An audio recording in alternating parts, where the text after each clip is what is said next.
In the name of Amen the Supreme, the All-Powerful, the one and only true Lord, and Amen we trust as the Republic of Mentellect, the true 144,000 is being gathered in this day and time, the Mentalists. Menzeka Aminun to all of my mentalist brothers and sisters out there, registered members of the Republic of Mentellect, and to all future mentalists out there who have yet to find their way home to Amen's covenant, which is the Republic of Mentellect. We send greetings out to you, and we send peace to you in our Mentellian language by saying to you, Menzeka Aminun. Good evening. I am your host, the intellectual Nuben Minkare, and this is Mentellect Radio. And tonight we're going to be discussing Martin Luther King, behind Martin Luther King Jr. and the Civil Rights Movement. See,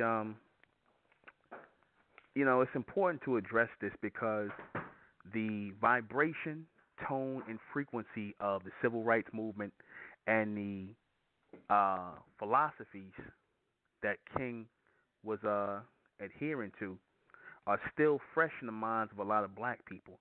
They play heavily into this segment of black people that you now have called libertarians or liberal black people and liberal whites, right? And I've always said I've been on this whole liberal thing for the last couple of days, just basically, exposing the whole liberal thing as nothing but a farce for racism, which is the new face of racism, and globalism, right? And, just a movement to bring about chaos and confusion, the whole liberal thing. Liberalism is what you have, which is why you have free sex, what they call free sex society, where you have, open the door for homosexuality, lesbianism, transgenderism, pedophilia, and all of these sexual forms of degeneracy, which now the so-called white man is going to label as sexual, what does he call it? Sexual, what's the word he uses for it? A choice, sexual, a sexual choice, sexual choice, right? Preference, sexual preference, right? Or alternative lifestyle. That's what I meant to say. Alternative lifestyle, which is really a form of pansexuality, right? Being into all sorts of freakish and unnatural sex acts, and this is what liberty, this so-called libertarian mindset brought. And Dr. Martin Luther King's movement, the so-called civil rights movement, which he had a lot of backers behind that, was responsible for opening that door. Martin Luther King was born in 1929. What many people don't know about Martin Luther King is that his true name was Michael King, not Martin Luther King. He was not born Martin Luther King. He was born Michael King. He was named after his father, whose name was also Michael King, right? And his father dealt heavily with the NAACP, right? His father was also a reverend, right? Now, Martin Luther King was very smart, very intelligent, intelligent and educated young man who attended college at 15 years old, right? Very intelligent. And, he espoused certain ways of thinking early on that a lot of his peers could tell you about that really wasn't religious based, right? Religion tended to be part of the family business. As I said, his father was a reverend. I believe his grandfather was a reverend. So it was more of a family business. Like a lot of these so-called black leaders and people who go out here and get their doctor of divinity or their reverend title, right? They go to some form of theologian school, or they get it online now and they get that title to become reverends and things like this. So basically they can go out here and hustle, right? Hustle black people who are still heavily into the Christianity thing, right? And that's what Martin Luther King was doing back then. A lot of his contemporaries, Andrew Young and the people who was around him, Bayard Rustin, who I'm going to speak about later, a Caucasian Jewish lawyer by the name of Stanley Levinson, who was around Martin Luther King, who was rumored contributed heavily to the "I Have a Dream" speech. They all knew that Martin Luther King was not really a religious man at all. He wasn't into Christianity at all, right? It was part of the family business. The man actually had communist leanings. which a lot of these so-called black movements back then, from the Black Panthers to the Southern Christian Leadership Conference, which Martin Luther King ended up heading, right? A lot of these organizations had ties to communist movements, right? Now, for those of you who don't know what communism is simply destabilizing governments and bringing everybody together under, under a work movement where money is shared and no individual really has the money. No one individual has money. The money is controlled at the top by a collective group, and things are, things such as material is, basically, curried out.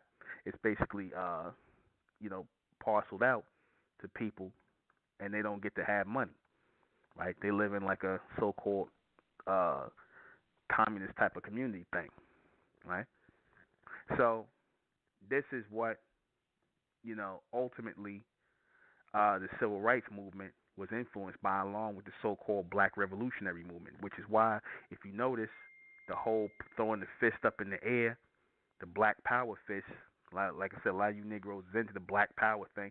You know that it does come from communism in the early 50s, and a lot of these so-called black revolutionaries who came in the next decade, the next generation, early on, they had ties to the communist movement, because the communist movements made, they tried to make a lot of black leaders or black people who were coming up, they tried to make allies out of them, and in fact backed a lot of their, organizations and movements, the communist movement, right? Because they figured the best people to push communism, or the idea of communism, to was black people, being that black people were disenfranchised and still are to some point in the society.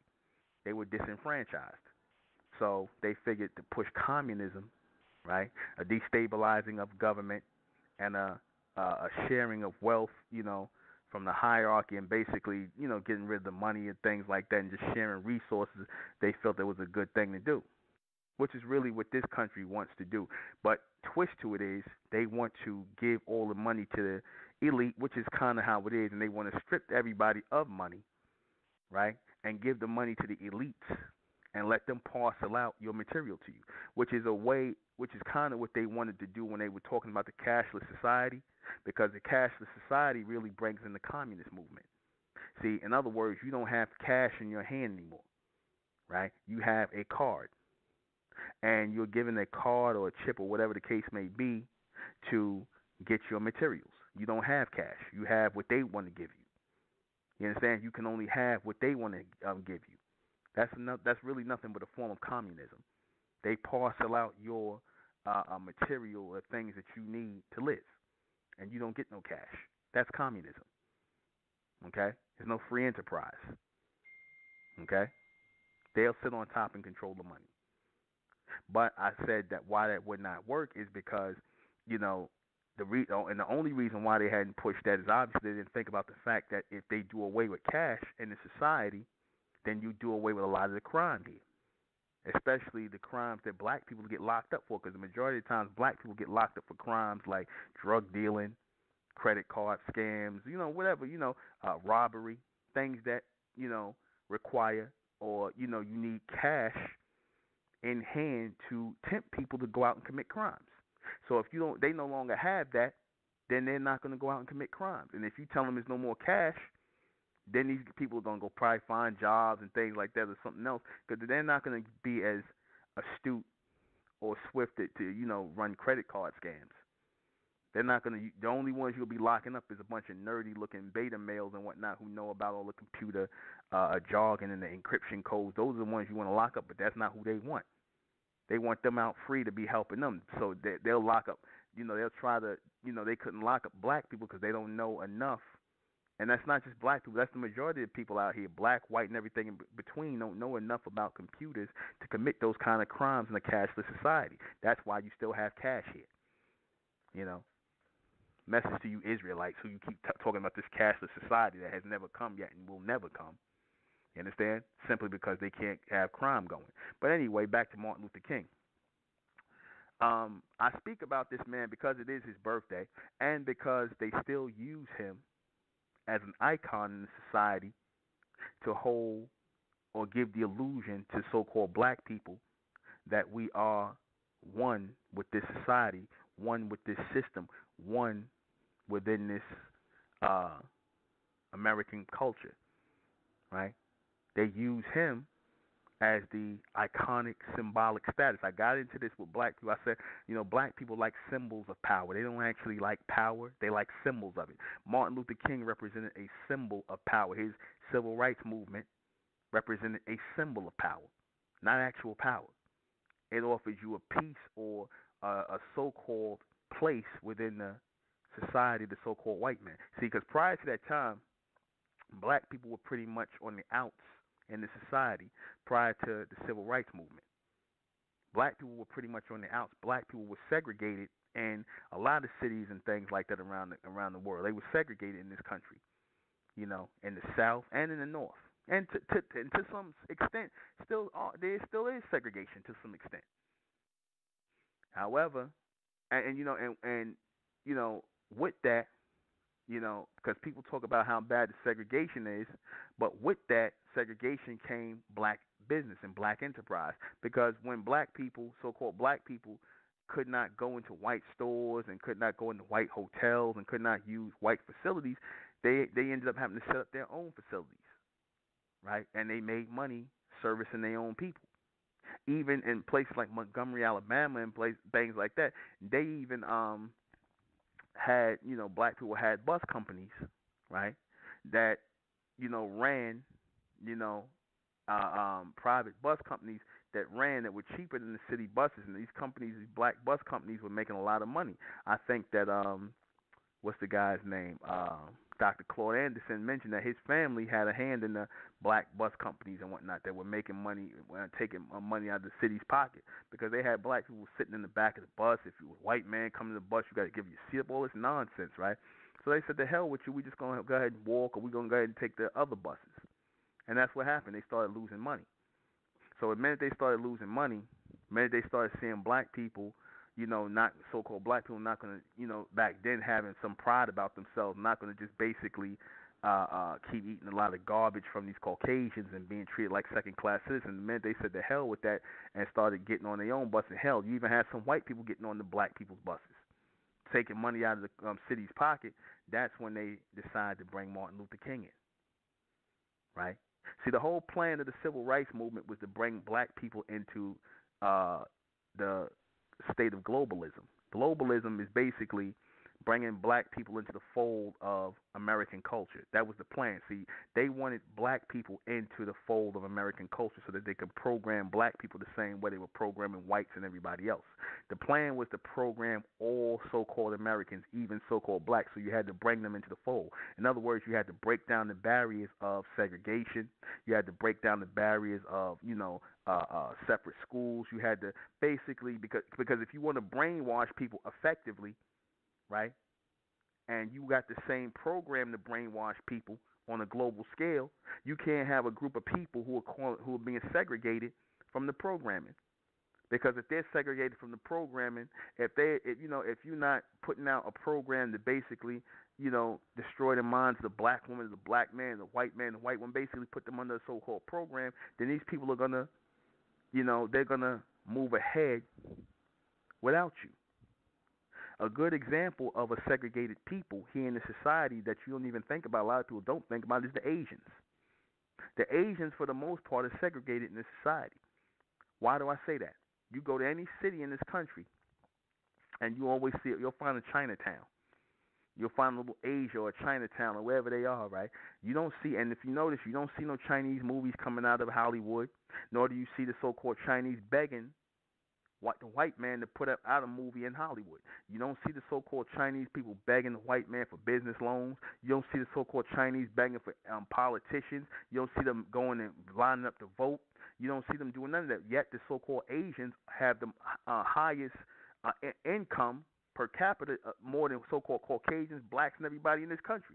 Your so-called Caucasian family make more money, right, in their household than so-called so-called whites and blacks and other races of people. But go look up that study. and they don't participate in none of the political systems here. They ain't trying to get no Chinese president. They're not trying to do none of that. Yet they are thriving. They are thriving as a global community, a segregated community, right? And they're not trying to integrate into American pop culture. If you see them in their society, in their little areas around the world and around the country, you'll see they got their little Chinatown. A lot of them still just speak Asian, Chinese, and whatever dialect they speak. A lot of them still speak their languages and whatnot, and they're not trying to, you know, fit their way into American pop culture. Now them done been here. They was born here, right? Yet they're successful. See, they didn't want that to happen with black people because they knew that if black people was not included in the educational system, and again, that's another thing. Your so-called Asians, they got their own schools. Like I said with the Jews, they got their own schools, right? When the last time you seen going to school and seen Chinese kids sitting next to you? You might see one or two here and there, but like I said, they in their own schools and in their areas. They got their own Chinese schools they go to, or they homeschooling and things like that. And these people are being successful. Same thing with the Jews. So segregation and so same thing with the Jews. The Hasidics and whatnot, to some degree, they are segregated, right? You don't see them. You don't see Hasidic Jews on TV. You might see the clean cut Jews who are not Orthodox, the Zionists, but they consider themselves to be different people. However, have all the real estate and everything else. You don't see them going line up to go to war. They're not voting. They're not doing none of this stuff. The Jews, the Hasidic Jews, don't do none of that. But yet they got all this property here in New York City, all of it, in the black neighborhoods, everything. They thriving, and they're not trying to be part of this system, this machine. They got their own culture, their own community, separate, and that's what was happening with black people. And then you talk about, you know, people like the Honorable Elijah Muhammad coming up in the Nation of Islam, which is another reason why they started to push Martin Luther King to the forefront. And I brought this out.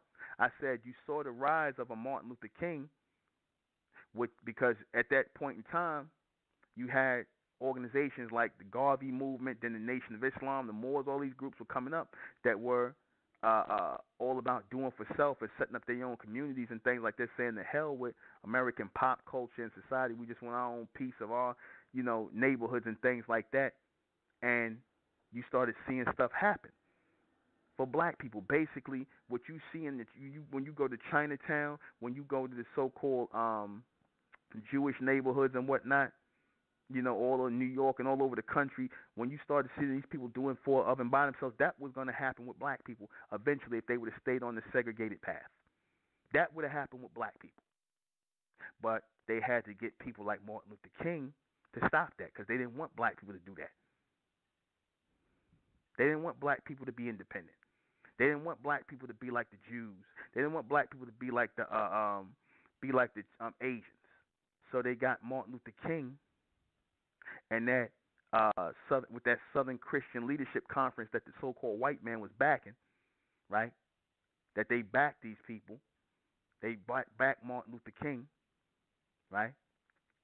To destabilize black people, you know, and black organizations that were seeking independence. They wanted to destabilize that. They wanted to sell black people the idea that you could be part of this system and be part of the American dream and whatnot. And they used people like Martin Luther King to bring black people into the globalist agenda for programming. That's why they used him, and that's why they still continue to use the image of Martin Luther King today, which is why they made him an American icon. Because the so-called white liberals and the black liberals, whenever black people start getting out of line, you know, saying something happens and whatnot, or, you know, police brutality happens or something like that, some black person gets shot down, whatever, something, you know, or black people get disrespected in their neighborhood by Asians, they always bring out Martin Luther King. Well, what did Dr. King say? Can we all get along and whatnot? You know, we shall overcome. It's always some sort of echoings of Martin Luther King's teachings. There's always some echoings of that false philosophy of integration. It's always there. It's always there to this day. That we shall overcome mentality, that we shall overcome spirit. It's always there in the minds of black people. That is why they kept Martin Luther King alive. They kept his image alive. The false image that they're projecting to you of this Christian, this Southern Christian reverend, which is what he was not. I told you before the man's name was Michael King, and the man was known as an enlightenment thinker or libertarian, right? He was a communist. They showed when the FBI, which they're going to be releasing in 2027 through the Freedom of Information Act, they're going to be releasing 845 pages of dossier on their surveillance of Martin Luther King when he was alive, going back to the 50s. And the things they already done leaked out about that, boy, oh boy. Now, a lot of people will say, well, you can't trust the white man because that's the devil and whatnot. He going to lie on Dr. King and whatnot. And you know how you know how you know what's being said about Dr. King is not real. Well, think about it. One of Dr. Martin Luther King's right hand men. Well, two of his right hand men, one of his advisors was a white Jew, right, named Stanley Levison, a white Jewish lawyer who had ties to the Communist Party. You had the Southern Leadership Conference, Southern Christian Leadership Conference had communists all in there, right? Even what's the lady's name that y'all know so well that y'all talk about, Rosa Parks. She was a communist and she was a lesbian, and she was married to a white man, which I'm going to bring up in the second half, right? Go do some research on these people, right? They were all communists, and they were affiliated, and they were being backed by communism, right? Martin Luther King was being used by the communist movement, and he was being used as a pawn by the American globalists to push black people into the system of globalism, right? American pop culture, to break down the wall of segregation and bring you into the fold. Now, again, a lot of y'all see, that's a good thing. See, that's a good thing. Well, what good did it do you? What good did it do you? I just pointed to two groups right here, the so-called Asians and the Jews, who are pretty much segregated. You don't see no Asian families on TV. You don't see no Asian movies coming out of Hollywood. You barely see any Asian politicians, right? They within their little neighborhoods. I mean, they move around, they go about, but for the most part, they segregated. The same thing with the Hasidic Jews, yet they got all this money. They got more money than black people who joined the damn system, so-called system. And you still being treated like a second-class citizen within the so-called American system. So what did Martin Luther King's integration, right, his false integration philosophy do? Nothing. Absolutely nothing. It got you living in projects, got you living in the poorest areas, got you being miseducated, right, by Caucasian school teachers and things like that, being lied to, right? Look at the people around Dr. Martin Luther King if you don't think what I'm saying is the truth. All you got to do is look it up. Like I said, when that dossier, the 845-page dossier comes out in 2027 about how Dr. King really got down, how Ralph Abernathy, a man by the name of Bayard Rustin, look these people up. Andrew Young, Jesse Jackson was there. They was younger, but they was there. How they really were. Bayard Rustin was a homosexual, right? Bayard Rustin was a homosexual. Look up Bayard Rustin, and he was a communist, proven. He had communist ties. He was in King's ear. Now, question: if Martin Luther King was such a big-time reverend, right, and Bayard Rustin was an out-and-out homosexual, and you could see him, look him up, you know. And he was raised under the tutelage of W.E.B. Du Bois, who was also a homosexual, and his father was a white man. W.E.B. Du Bois. Now, as you know him, he was going back and forth with Booker T. Washington, right? Big time mulatto scholar. You never know; they might have had a relationship together. But W.E.B. Du Bois was a homosexual. I don't care if where he's married or not. Look him up. Bayard Rustin was an out homosexual back in that time. A flaming faggot. Now, if Martin Luther King claims to be a Christian, such a Christian man and whatnot, he's a man of the Bible and things like that, as he say, then he shouldn't want no homosexuals around him, because homosexuality in the Bible, you know, it says clearly, and I believe in the book of Leviticus, it says that it is an abomination for a man to lay with another man. It speaks of homosexuality as an abomination. Now, wouldn't Reverend Martin Luther King know that? Why would he have a man like Bayard Rustin as his right-hand man, a flaming faggot, a homosexual, right?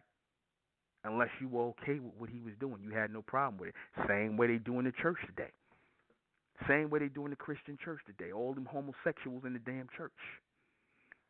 You understand? All them homosexuals in the church, yet the church says nothing about it. In fact, they're trying to rewrite the narrative and say, oh, there's nothing wrong with being a homosexual. Jesus loves the faggots too. Well, like I said, obviously they was okay. Martin Luther King was okay with Bayard Rustin and Stanley Levinson. Not saying Stanley Levinson was a homosexual, but he was definitely a communist, right? Bayard Rustin, they were trying to model themselves after Mahatma Gandhi. Bayard Rustin used to go over there because they were big fans of Gandhi. If you hear Martin Luther King talk about Gandhi and his non-violent stance, if anybody knows anything about Mahatma Gandhi, who was a big influence of King, you know, the little East Indian bald-headed guy who talks about peace all the time, Mahatma Gandhi was a racist and he did not like black people. In fact, he was an agent of the British MI5. He was an agent of the British MI5, the Caucasians, and they paid for him to go to school. I forget what in England he was going to school in England to become a lawyer. Right? Now Gandhi was fighting in South Africa, right, with the Dutch and with the English, and he was killing blacks. He was killing so-called black people, but they don't tell you about that in the Gandhi story. That he was a British soldier and he was killing black people, and he did not like black people. He couldn't stand because he had that mindset of a white man until they treated him like a nigger. But then even so, Mahatma Gandhi was basically used by the British to calm down his fellow people, his East Indian people. See, because the East Indians was about to uprise against the British government because they was in the country in India, right? And they was about to have an uprising. And they sent Gandhi in there with the whole peace thing to calm them down. That's why Gandhi was sent back into India by the British. So he was a damn traitor and a sellout. Same way they ended up using Martin Luther King to calm down the so-called blacks from becoming independent by pushing integration, right? To basically drown out the Honorable Elijah Muhammad at that time in the Nation of Islam, who was speaking about separation. The Honorable Elijah Muhammad wasn't speaking about segregation. They was in the Nation of Islam. They were speaking about separation. And that started to appeal to a lot of so-called black people who was not getting accepted into the system anyway. So with the government and them deduced in their little think tanks, because they didn't really want black people to separate totally from the system or have ideas of going someplace else like they was doing with Garvey. That's why they wanted to destabilize that, because they could always use black people here for something. They can use black people as the bargaining chip. Basically, they could use black people as the,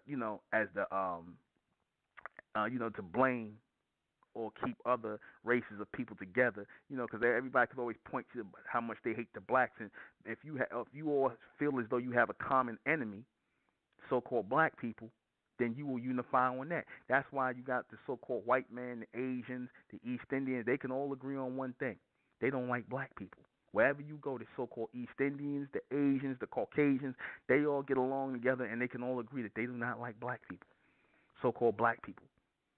Now, if you take black people, so-called black people, out of the equation, then after a while, these people are going to get at each other. They're going to get at each other. See, this is all real. So, Martin Luther King, he took the name, his father decided to change his name first, and he changed his son Junior's name, because like I said, it was Michael King and Michael King Jr. He changed it to Martin Luther after the white reformer of the Catholic Church in the 1500s, a man by the name of Martin Luther, who reformed the Catholic Church, basically was tearing down a lot of the things the Catholic Church was doing, right? So this is where you get the Lutheran Church from, right? Martin Luther, the Lutheran Church. Okay, they took the name after the white man Martin Luther, but they were also responsible for pushing out what was left of the black rulership in Europe. Yeah, and I said that you had black rulership in Europe up into the 18th century. The majority of people that ruled in Europe and in England, all those places in Europe, were black people. Black people were ruling in those areas. It wasn't no Caucasians. They changed the faces of those people in rulership in Europe. The Caucasians came to power around the 1700s to 1800s. They started to come out of the caves or wherever they was at in different on the outskirts, and they started to take over and overthrow black rulership. And that's where the so-called Black Plague came from, because the Black Plague basically killed off black people in those areas. Right? You look it up. Look up all the rulership. They show you who the original Germans was. Like I told you before, our people were all over the planet before the white man, before the East Indian, before the Asian. They were in the caves. We were all over the planet, not just in Egypt, not just in Africa, not just in Samaria, not just in the Middle East. We was all in Europe. We was in America first. We was everywhere. You understand? All over the place. I'm going to talk about so-called black people in antiquity, the Bronze race in antiquity, and what the Dark Ages really was. When the white man makes reference to the Dark Ages, where he basically was in the caves, and our people were ruling Europe, ruling Spain, all in America, all in the middle, what you call the Middle East, everywhere. Our people were everywhere. We were the ruling class on the planet, and he knows that. And the Black Plague, or what they call the bubonic plague, which came from the so-called Caucasians, didn't come from no rats. It came from the white race when they came out of the caves and they had all those diseases on them. That's how the bubonic plague or the Black Plague spread, and it killed off all the blacks. A lot of black people ended up coming to America from Europe. You had black people that came from Europe to America by themselves. They didn't come here as slaves, and a lot of them never became slaves. They came over from Europe. You had black people who was the descendants of the Olmecs. And you had a few came over from Africa, but very, very small. The vast majority of black people here in this society were from Europe. They came here from Europe. Some came from were descendants of the Olmecs, or what you call the Mayans, and all these other people who were black people, so-called black, the Bronze race. And then you had a small increment of Africans that came here. You could tell it wasn't many of them because, like I said, they don't look like your average African. Look like a damn minute bowl. All right? So pay attention. I'm going to get on you so-called Israelites, though. Y'all brought it out, but I'm going to get on y'all about how y'all claim that the so-called tribal Africans are the real Egyptians, and that the so-called black people here in America are not the ancient Egyptians. That's a lie. I'm going to get on y'all about that on Wednesday. But back to Martin Luther King, right? He was called an Enlightenment thinker, right? He was into what they call Enlightenment thinking, right? And basically the Enlightenment thinking is basically where they were trying to explain everything away, because he never really believed, and his contemporaries tell you he didn't believe in the Bible. He thought the Bible was a bunch of folk stories or folklore, and a bunch of fables. Martin Luther King was not a religious man, right? Not at all. Very much the opposite. The only reason he came out as a reverend is because he knew, and his handlers who were in the communist movement knew, that the only way to get at black people was through religion, through Christianity, because black people was heavily into the church. So, and again, as I said, Christianity was his family hustle. Christianity, the church, was the family hustle. So he came in as Reverend Martin Luther King Jr. They reinvented this man, right? And they backed him, right? And they backed his movement. They put money in his pocket, right? And they set up and they bankrolled his Southern Christian Leadership Conference. And a lot of the things they have on the Southern Christian Leadership Conference is not good. Dr. Martin Luther King was used to push something called the Hegelian dialect, which I'll get into later. The Hegelian dialect, right? Pressure above and pressure below. They were using that to bring in black people into the plot of globalism, which was to basically program black people with these television shows, radio things and whatnot, bring black people in, to take them away from this whole called segregation thing and make them part of the American pop culture. Right? Now, the Southern Christian Leadership Conference was nothing but a black communist front. That's all it was. It was a black communist front. Right? And what the FBI had in a lot of those files about the Southern Christian Leadership Conference and their little gatherings from city to city, and what they did in private, was labeled obscene. Obscene, meaning degenerate. For that time, what they were doing, Martin Luther King, right?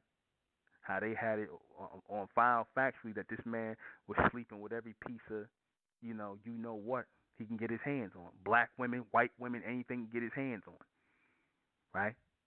They talking about sex orgies that these people was involved in, right? In hotel rooms, Jesse Jackson, all of these people. They were in part. That's part of that whole enlightenment and that free thinking and that free thinking mindset, that enlightenment thinker, where they're into pansexuality or free sex or that liberated sex, which is where that whole hippie movement come from.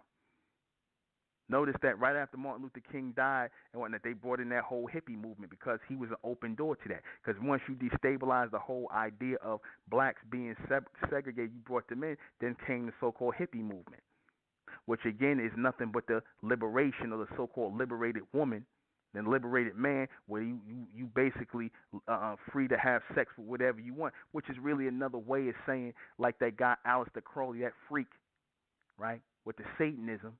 Do as thy will. In other words, do whatever you want. If you want to sleep with a man, sleep with. If men want to sleep with other men, women, animals, little boys, basically free sex, free love. Nothing is obscene. Nothing is degenerate, and that's what Martin Luther Kingdom was on. And you already know, because how you got a homosexual riding with you, right?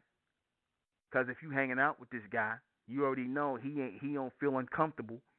He bringing guys around them and stuff like that. You know, like I said, they got it in that dossier about the orgies that these guys had with white women, black women. They said when Martin Luther King went over there to where do you get the Nobel Peace Prize at? I forget where where do you go? I think it's in Sweden. I forget where they go to get the Nobel Peace Prize. They said that he was chasing a white woman down the hallway butt naked. You know, this is all part of the surveillance. Now, did they make this up? Did they make this up? I doubt it. I doubt it. Because they got a dossier on Malcolm X, and nowhere in the dossier did they say anything about any sexual perversions from Malcolm X. Now, if anybody was going to make up something on somebody, they would have said it about Malcolm X. Because he was far more, at one point in time, he was far more inflammatory in his words than Martin Luther King was. But see, the government already knew that Martin Luther King was a communist, so they was basically using him as a double agent. He was being used by the communist interest here, which has always been in America. They was using him in the civil rights movement, just as they was using, the communist movement was using black organizations going back to the 20s and the 30s in this society. They even tried to use the Moors. They tried to use Garvey's movement. The communist movement had a hand in Garvey's movement. And hell, the communist movement, some of them had their hands in the Nation of Islam, right? They infiltrated the communists, right? Because the whole thing was to cause chaos and confusion in the society, and they already knew that Martin Luther King had a whole bunch of communists in his organization. Now, how did he get all these communists in his organization? You going to tell me he didn't know that this was going on? Or that he didn't have this liberal mindset? Or that, the reports on him with other women. And like I said, I don't get into what a man do. I'm not going to be a hypocrite. I don't care what he did sexually with women. That's his business. But the front that he put up as a reverend, a man of God who was not about that, the front that he put up about this whole civil rights thing and claiming that he was doing something for black people, problem with. And that his false teaching, his false sentiment still echoes in the minds of black people today, which is why a lot of you so-called black people refuse to do anything for yourself, because you still got this I have a dream mentality. You understand? A lot of you still got this I have a dream mentality. You still believe that we can all get along, that we all together in this, which is the lie that Martin Luther King tried to sell you.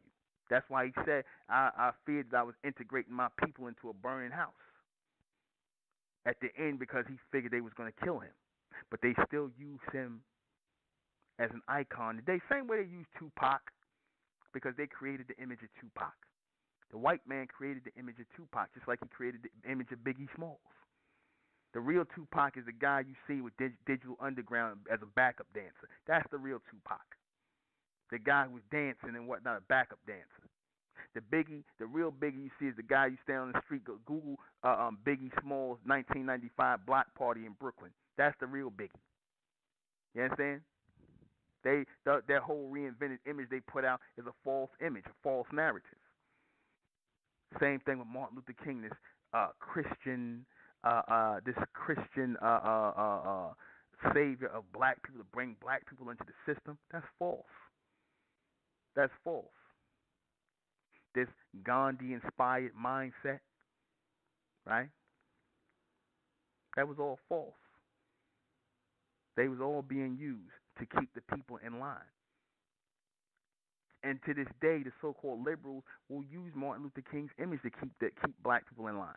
When black people want to get outraged and get excited and ready to flip, your so-called white liberals, who are some of your biggest racists, whether you know it or not, they more racist than your white racists, your Klansmen and things like that. They just as racist, if not more.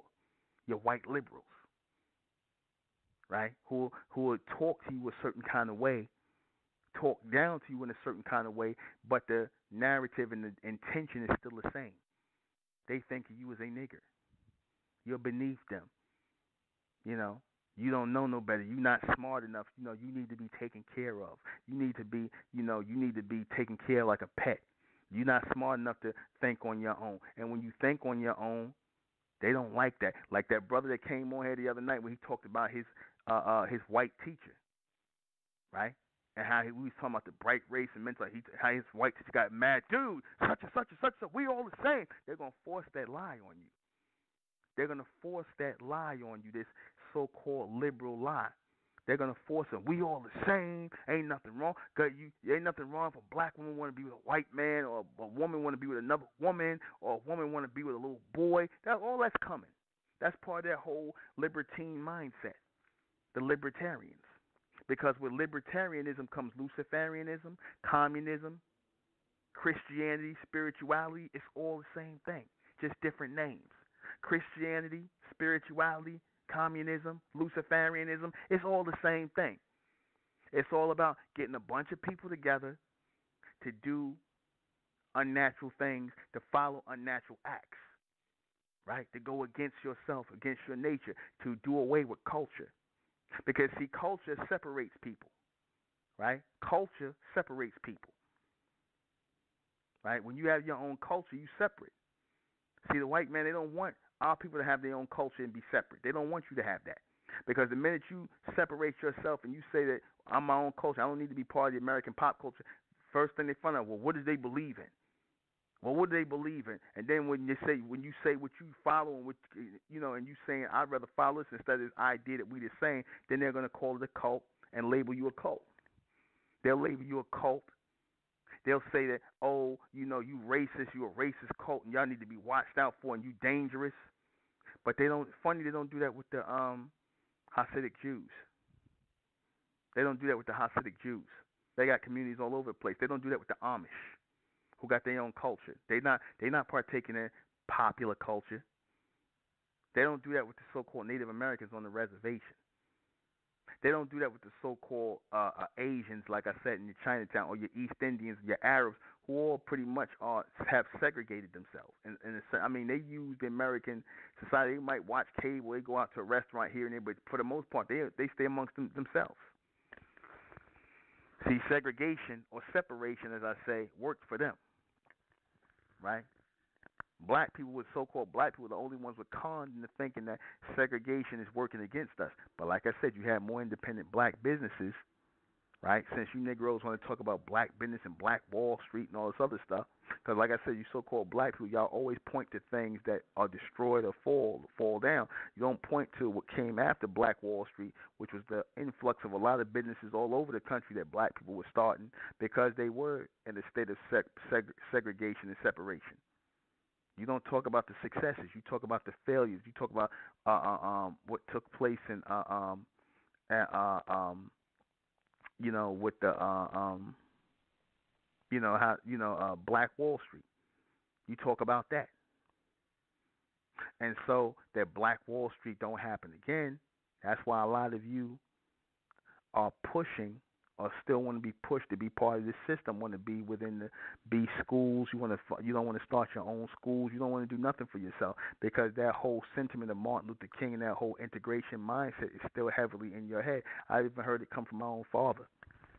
Now he'll sit up here and talk about how messed up white people are and how racist white people are, but it didn't stop you from saying, you know what, we should do for ourselves. You won't say that. You'll sit up here and they'll speak highly of Martin Luther King. They'll speak highly of this man who was responsible through his Southern Christian Leadership Conference of tearing down a lot of black businesses city to city in this country, right? He told black people to stop riding the black bus lines to ride the white city ones. You didn't know that, did you? Ralph, what's the name brought that out? Dr. Claude Anderson, whose family had either owned or had a big stake in those black bus lines. You understand? They brought that out. Dr. Claude Anderson brought that out. How integration really worked against black people, and King knew that. He knew that. But he was serving a whole nother agenda. He didn't care about black people like that. He didn't care. He was serving a whole nother agenda. He was being used to bring about a whole nother agenda, that whole libertarian mindset.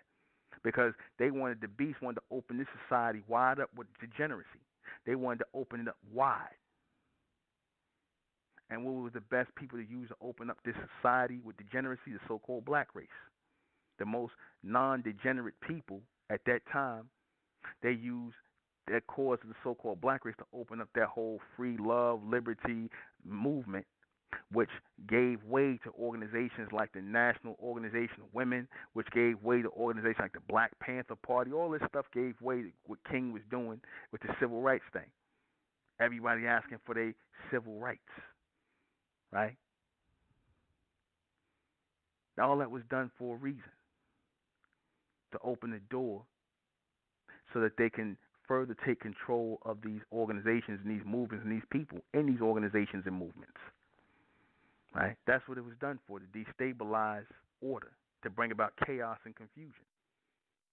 You know, you see Martin Luther King, right? And he goes and he says, well, you know, we're going to go out here and have a peaceful demonstration. Now he knows, the man knew he was marching black people into war zones pretty much, where people was getting their heads bust open, right? Beat up, people getting shot, killed, right? People losing their lives, claiming that's a peaceful protest. People losing their lives, right? People dying and becoming and making it seem as though these people were martyrs. And a lot of these so-called libertarians and these communists that were with Martin Luther King, they set up and staged a lot of these bombings and things like that, which they're not going to tell you. A lot of these bombings and things were staged to bring about a certain effect, right?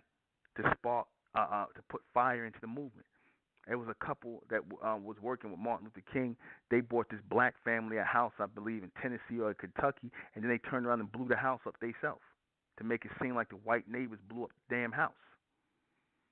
Right? So they set up a lot of things and sabotage a lot of things just to make certain things, you know, look a certain way. Like I said, to create that whole martyr image.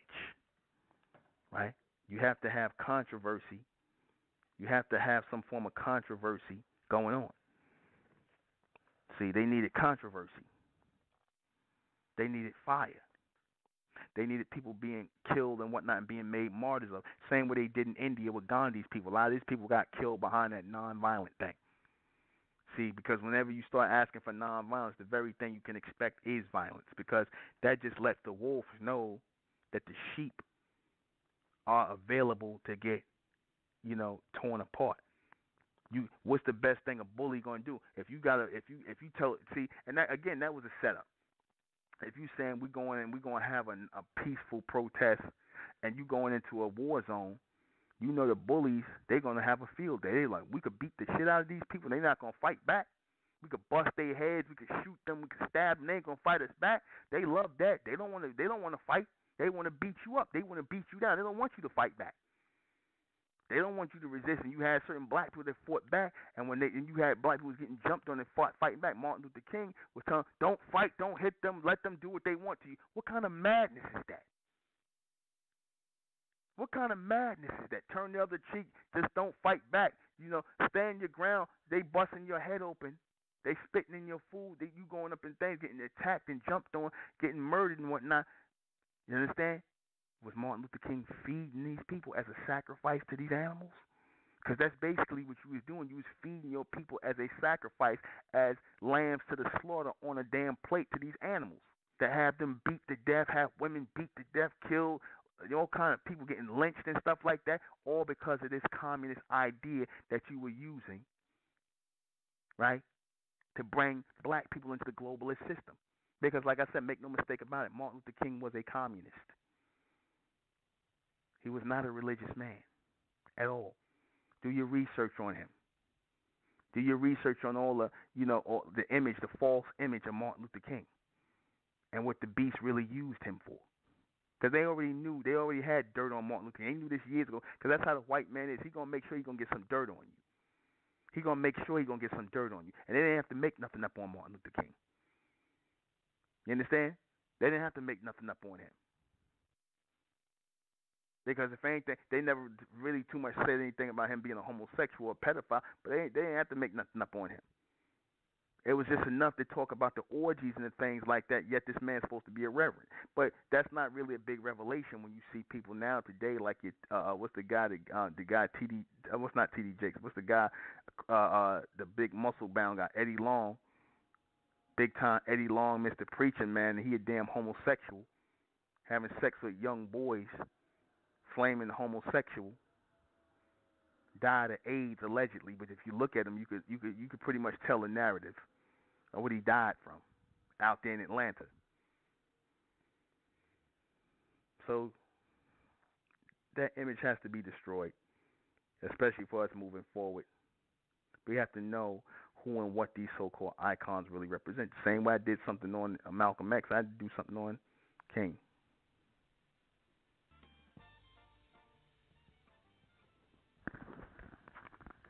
And we are back. See, communism is basically used to break down culture. See, communism is used to break down culture. They use communism to break down culture because they figure that once they do away with culture, you're going to go to the government, right, for the answers. And that's what they used King for, because they wanted black people to come to the government. They didn't want black people to have their own separate or segregated or separate culture. They didn't want that. They want black people heavily into the American pop culture. That's why if you ever notice, whenever you see blacks, so-called black leaders come up, like the Nation of Islam, the Honorable Elijah Muhammad, Dr. York and them, you'll get certain black people who are working for, of, and by, and with the beast to come out as the white man's mouthpiece to call them a cult. Now, y'all, you in that cult? You in that cult? See, the so-called white man created words like cult, which is short for culture, to put a certain stigma on organizations and make you fear joining movements and organizations and whatnot, because they say, oh, be mindful of those cults. Because really, they don't want you to be part of anything that is independent of the government and their way of thinking. They don't want you to basically be independent of the programming, right? And they feared that black people would do this over time. Because, see, when you have a group of people with a cultural mindset, right, that's working together, they get things done. They become very effective, right? Now, I said they were surprised when they saw how black people, because, see, they was keeping their eye on black people. The government was watching black people, in places like Black Wall Street, right, and other places where black people were thriving at. And they really felt as though, unless black people was going to be poor and broke and begging and on their knees in the society, right? Unless they felt like that, that's what they ultimately wanted. You understand? Then that's not, that wasn't going to be feasible to have black people doing for themselves. They didn't want that. They didn't want that, in these segregated areas and things like that. They didn't want that with the rise of Nation of Islam, the Moors, Garvey's movement. They didn't want that, and they kept fearing they seeing these organizations pop up, so they had to create an anti-black cultural movement. They had to create an anti-black cultural movement, which was Martin Luther King, and they chose Martin Luther King to lead it, the Southern Christian Leadership Conference, and they chose Martin Luther King to lead it. And what better symbol of power or symbol of communism or symbol of integration to use than to show Martin Luther King with these Caucasians and whatnot marching with him and these white sympathizers and whatnot and Hollywood. Because, see, all that was staged. The March on Washington, all that was staged. You understand? All of it was staged and was televised to show this for black people to be programmed by this. Oh yeah, well, maybe we are all in this together. Maybe we all are gonna overcome. We shall overcome someday. We all be together, and follow that false narrative. Maybe we should stop focusing on just being black people or people of color, whatever. Black people was trying to come together. So-called black people was trying to come together under, and we should just embrace everybody. We should embrace everything and everybody. You understand? That was the mindset. That was the mindset. Maybe we should just embrace everything and everybody. Right? All the philosophies. And they used Martin Luther King to do it. They used Christianity. They used him to do it. Right? See, a lot of things, like I said, a lot of things went on before and after the King movement rose up and they took the King movement down. A lot of things took place, right? You know that you had Rosa Parks, you had her and Martin Luther King and the guy Bayard Rustin and Ralph Abernathy. They all went to this school, right, together, visited the school a lot in Tennessee called the Highlander Folk School. And in the Highlander Folk School, it was started by two Caucasian men. They were heavy into that Hegelian dialect, which was basically about basically dealing with communism, right? And Luciferianism, applying this idea of as above, so below, applying pressure on the higher levels and on the lower levels, basically to produce what you want, right? The effect that you wanted. So Martin Luther King and them was heavily into that. The man by the name of, I think the man's name was George Hegel.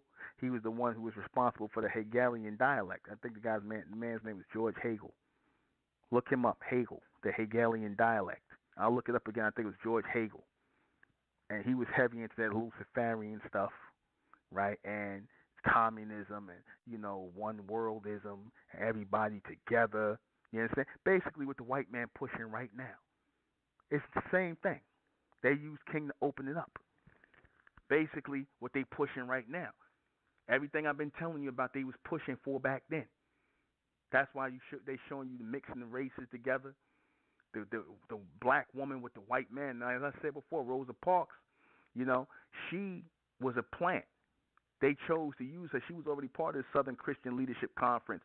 The actual girl who refused to give up her seat, right? And this was a real situation that happened. She was 14 years old, and she was pregnant, and she refused to give up her seat on the bus, but they didn't want to use her because she was pregnant and she was 14. So they ended up using Rosa Parks, who was a plant, right, who was a lesbian, and she was married to a white man before then. You understand? So they just used her. You understand? And so all this was going on. You had all kinds of sexual degenerates within that Southern Christian Leadership Conference, much like what you got in the Christian church today. See, so this should not be a revelation to anybody because you see the hypocrisy within the so-called Christian, black Christian, Baptist, whatever churches. You see the hypocrisy in it today. All Martin Luther King was, and even back before him, they're just the echoing vibration of that degeneracy coming forward to this day. They're just that echoing vibration of that. So it's all coming out. It's all coming out. Nobody should be surprised by this, and nobody should be shocked about this if you know the history on this man. And why it's important to know the history on this man, Martin Luther King, is because, like I said, that whole uh, uh, uh, integration, civil rights narrative, and that whole character of the Martin Luther King and who he was or who he was portraying himself or held himself out to be, that needs to be brought to the forefront so that we stop with this false idea that this man was about black people or about the freedom of black people or about the betterment of black people. He wasn't. He was not. He was serving the beast. He was serving an agenda that was based in communism and globalism. Much like what you see again with these Black Lives Matter people. Because again, these Black Lives Matter people and all these so-called black revolutionary off-brand Negroes, right? Martin Luther King is like their father. When you see your people, certain Negroes talking about now, it's you can still be about black power and blackness, but you could be with a person of another race, like Tariq Nasheed said. That clown. Oh, you could be about black power and whatnot, but you could be with a person of another race. That's what King and them was about. Cause King, he liked white women, right?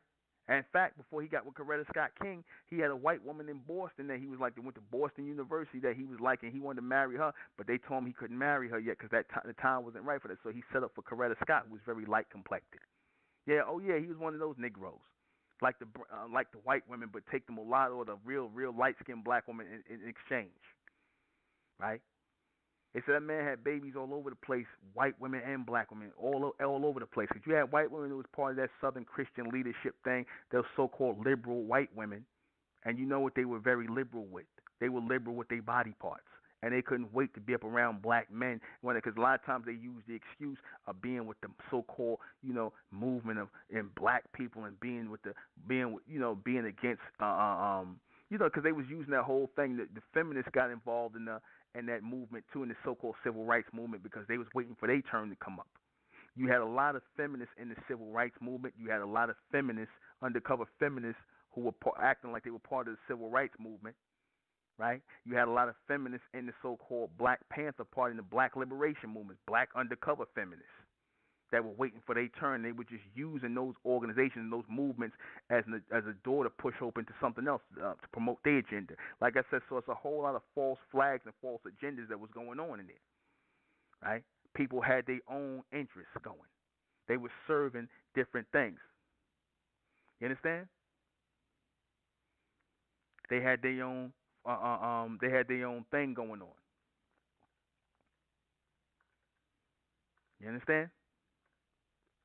So you know what you were dealing with. So you understand what you were dealing with. You understand? So you know what you were dealing with these people. Whole lot of false narratives, a whole lot of false flags, a whole lot of, hidden agendas. And like I said, it's here today. Like I said, that's why it's imperative that I did this broadcast tonight on Martin Luther King's birthday. Because we got a whole lot of these so-called black revolutionary, black power, RBG, Black Lives Matter. You got all these type of people out here who are false flagging. You understand? They're false flagging. You got a whole lot of these people out here who are false flagging and whatnot and claiming to be part of an agenda, but they really representing something else. Martin Luther King was one of them. He definitely was one of them. He helped destabilize black culture. He was the one they were going to use to help destabilize black culture. Any so-called culture was going to be built up, right? And like I said, don't get it twisted with these so-called Pan-Africanist people that came up, because they was part of that whole communist movement too. They like I said, that whole false culture they were selling you, right? The whole red, black, and green that they're about to push back in your face again. How is it that you're supposed to be so-called black conscious, black RBG, but then you say something like, oh, you can be with a person of another race. You can be with a white woman, or you can be with a white man, but you can be black power and black, into the black this and black that. When you against the very idea of a black man and black woman together. You show just by being in that union that you're not about so-called black people or your people going forward. You're going to turn out children who are not full-on so-called black children. So how can you claim to be about black empowerment and whatnot? How can you claim to be about black empowerment? Again, see, the agendas don't change. The agendas don't change. The coons change. The faces change. The different coons come in. Different coons pass on, and new coons come up and raise up off of the same vibration, off of the same energy. The same coons, the same narrative, the same agenda. Like I said, it's just different faces. All these things you seeing out here, like I said, Martin Luther King was used to open up all these Black Lives Matter, RBG, Red Black, all that, all the women's lib movements and all these, and the libertarian, the sex, the free sex, and all. Because like I said, who ultimately benefited from a lot of this civil rights stuff? Who ultimately benefited? Homosexuals and lesbians. Who ultimately benefited from your first black president's election? Who ultimately benefited from that? Homosexuals and lesbians and transgenders and Jews. That's who ultimately benefited, not you so-called black men and black women. You didn't benefit from your mulatto president getting put in office. You didn't benefit from that. So that's what it's always been. They use you, like Martin Luther King used black people as a bargaining chip for his true agenda, which was to bring us into globalism, to destabilize any culture, any kinship, any community that we were gonna have, to bring that down in exchange for us being put under the beast. In exchange for us being put under the beast. I'm gonna take a call. 770. Brother Newman, how's it going, brother? How you doing, brother? Doing good, man. Man, you really on point tonight, brother. A lot of people, put a lot of emphasis into the whole King thing. I mean to tell you, I'm down here in Atlanta, Georgia, and I've actually had some experience with the Kings. And Bernice King, she actually, this was back in '05, basically had me lose my job because I had a great reputation as being a installer, home theater, multimedia, and stuff like that. And basically, make a long story short, man, when I didn't just stop what I was doing, I said, I'll get to you. I said, I have other clients and stuff like that. She had a little assistant or whatever. That's a topic of a whole other discussion. But basically, they called the company and said, yeah, this guy, he wasn't going to stop doing what he was going to do and get us taken care of or whatever. So the company fired me. And it's funny.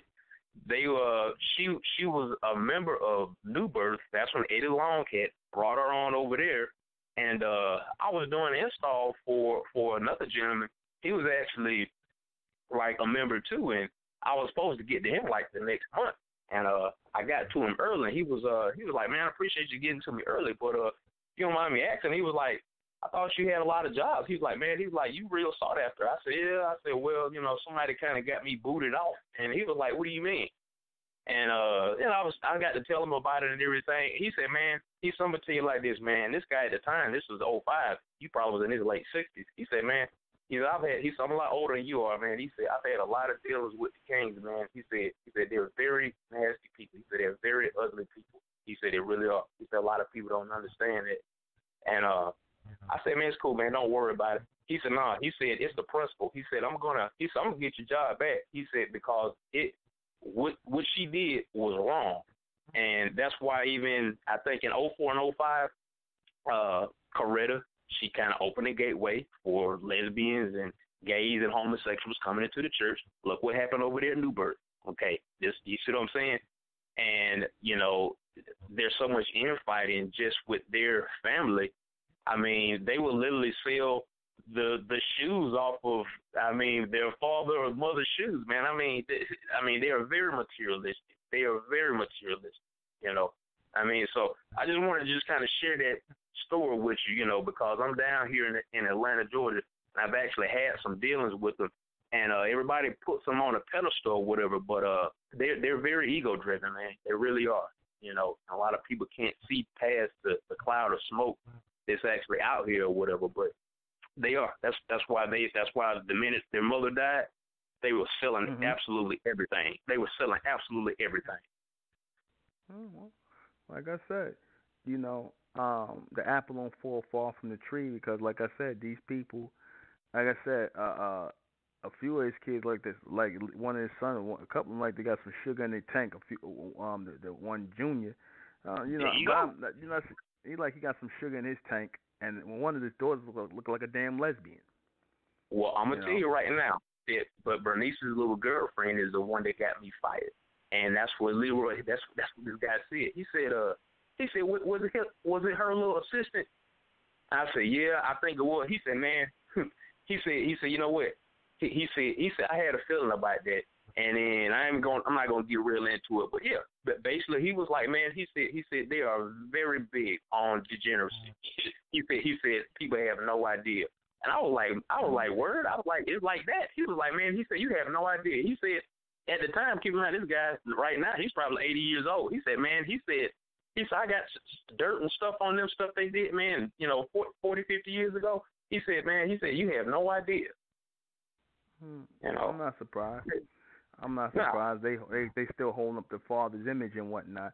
But like I said, that all that stuff gonna come out about them because I don't think the FBI lying and whatnot. Because like I said, the stuff they label as obscene, the stuff that these people was doing. Like I said, they do that in the church today.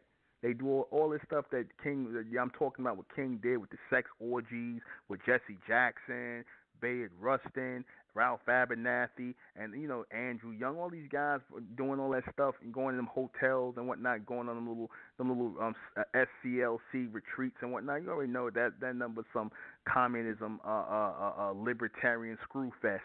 You know what I'm saying? Damn, they had prostitutes, all kind of other stuff in there. They was drinking and and King. They said King is smoking weed. Martin Luther King smoked weed. This guy shared all this with me, Newton. I'm telling you, he shared all this stuff with me. I was blown away. While I was finished doing this guy's installation, man, he went over probably about a good hour and a half of just, stuff back to back, back to back. I'm like, word? He said, man, dude, I could keep on going, man. He said they have so many skeletons in the closet. He said it's a crying shame. It blew my mind. I was blown away. He was like, yeah, man. He said people have no idea what kind of skeletons they have in the closet. Yeah, well, like I said, I'm not. See, none of this stuff shocks me. See, when you deal with the beast, they're going to turn you out and whatnot. Like I said, that's off as hell. Nobody saw nothing wrong with this man was marching so-called black people who might have been who 9 times out of 10 was sincere going into battle. Going into to march with him and hope for change. I'm pretty sure you had a lot of sincere people who didn't know no better, who really believed in that stuff. And this man, in his sadistic way, you marching people into into damn places where they can get their brains blown out, hit with rocks, spray dog sicked on them, spit on, all this other stuff. That's got to be sadistic. That's sadistic. Right. That's sick and sadistic and twisted. You understand? You're right, you man. tell them don't fight back, don't do this. That's twisted. But yet, simple-minded black people don't see nothing wrong with that. You standing on the sideline, and I think very rarely did King, if they claim he got hurt in some of these things, but I doubt it. You know what I'm saying? I believe. I seriously doubt that he really got hurt. You know what I'm saying? I seriously doubt it. He was standing on the sidelines watching people get hurt, taking, being casualties, people getting killed, and people who were sincere, like I said, getting killed, like them 3 civil rights workers getting killed and buried inside and dams and stuff like that. A lot of people got killed in there and whatnot. But they had to they brought it up because the two of the white boys, 2 of the guys that cat was the white boy, the 2 white boy, one was a Jew. So they brought that up. You know what I'm saying? Right. You know all the black people that died in those marches and whatnot that they don't even talk about. But they brought because they wanted to push the whole narrative of we're gonna protest together, we're gonna fight together, and even if we gotta die together and be martyrs together, we're gonna do that. That's why they pushed up the whole thing. The black guy and the 2 white civil rights workers, one of them was a Jew. Yep. Yeah. Yep. That they pushed that up. That was all propaganda. They pushed they. It was just a thing to keep the black people shackled, man. The movement, regardless of what people that are listening tonight, regardless of what they know or are filled in on, it was just the thing to keep us or get us in the situation where we are right now, which is going nowhere. Yeah. Stagnation. I just wanted to let you know, brother. You on point. You on point tonight, man. Whether anybody realize it or not, I'm down here in the degenerate capital of the South, Atlanta, Georgia. I can say that I've actually had some dealings, and the Kings, they just don't deserve the title that they have, man. They just don't. I'm gonna continue to listen, brother. All right, brother. Thank you for calling in. All right. So we're gonna play a little bit of music. In honor of Martin Luther King. All right. In honor of Martin Luther King, we're playing a little bit of music and whatnot. I know it sounds funny because it seems like I've been slamming the man for at least damn near 2 hours, but it's really not about Martin Luther King, as a person, because I'm not personality driven, nor do I ever do broadcasts based on somebody's personality. I do the broadcast because Martin Luther King was very dangerous, when it came to, I'm not even gonna say the liberation of black people, but the freedom and the culture of black people, so-called black people, and us knowing who we are as a race of supreme beings, or trying to get to that race of supremacy. Because see, you only gonna get to that state and that place, as a collective by yourself. Everybody ain't gonna be running with you, right? So while Martin Luther King basically, carried that baton, a lot of people ended up dropping it. We'll take another call. 478.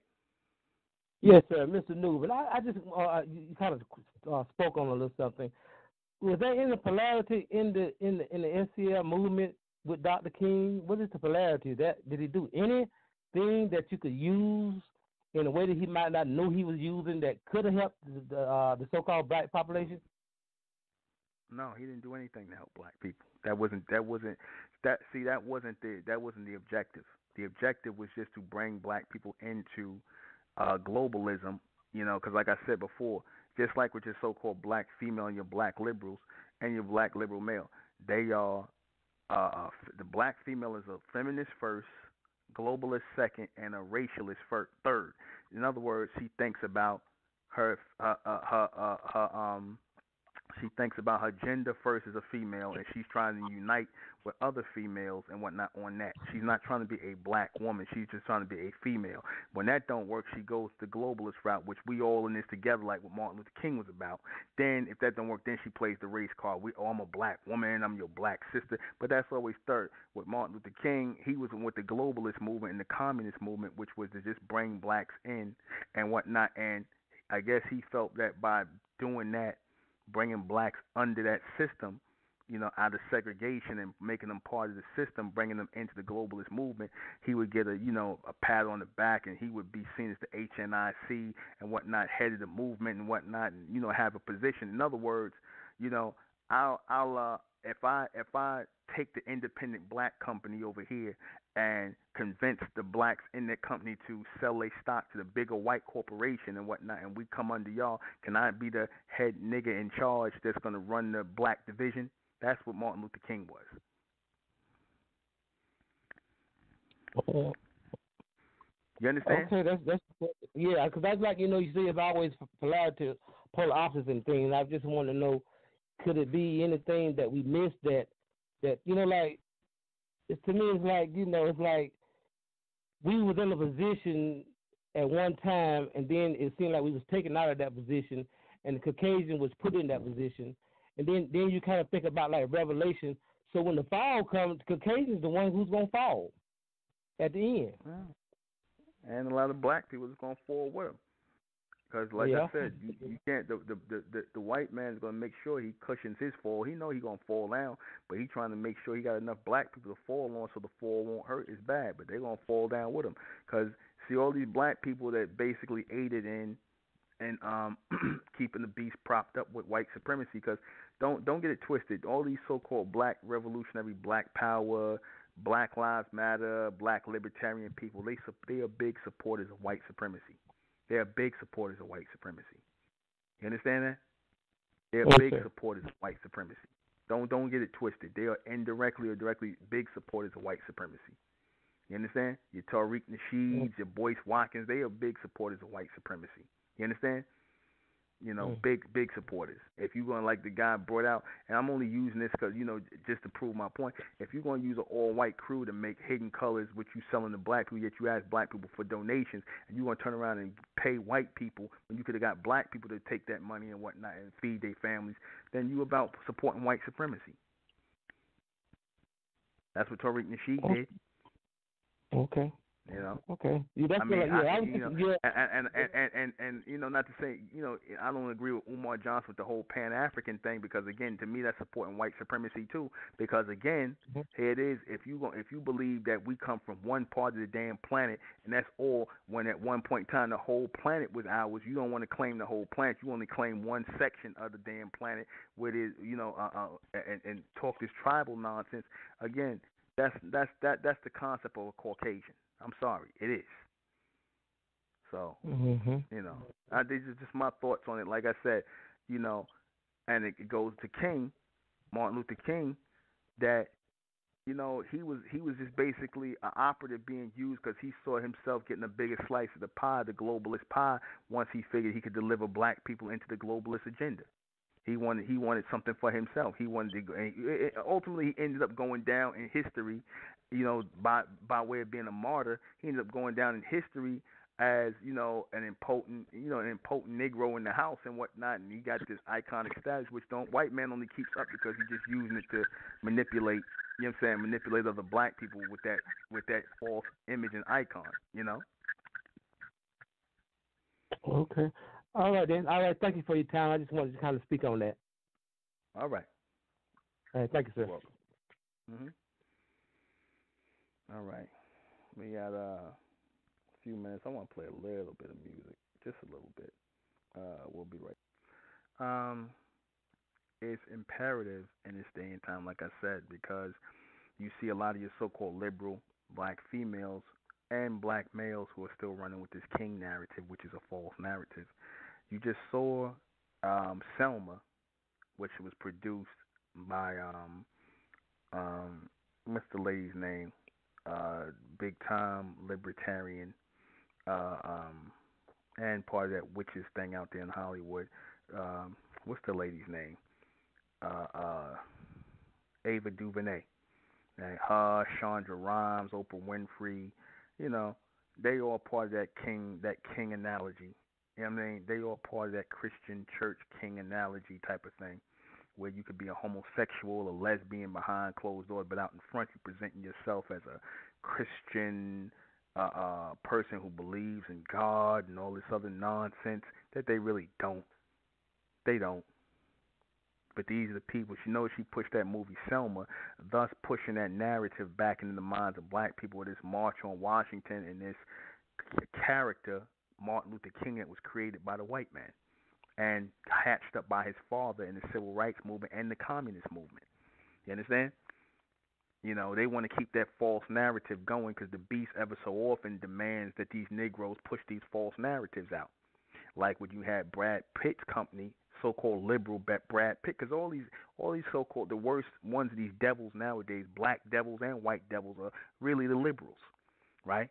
They're the ones who they'll tell you one minute we support Black Lives Matter, but we also support homosexuals and lesbians. They want to throw it all in one basket and be liberal to all of it, because it just really speaks to their not to their sense of right and wrong, but it speaks to their sense of chaos and confusion and disorder. That's what it's about. So, when you had Brad Pitt with his Plan B production, he put out the damn Moonlighting with a young black homosexual, or he put out the damn 12 Years a Slave, that narrative about the black woman being raped by the white man and the black man being dominated by the white man. So then you get these movies come out ever so often. They always put the slave movie out, right? The Martin Luther King movie gonna come out, right? And now the third staple in the thing is the black homosexual / lesbian movie that be out. And that was, you got people like that. So she's on board for things like this. 414, you got to be quick. 414, I only got 6 minutes. You got to be quick. Greetings, brother. How are you doing? So I just have a question.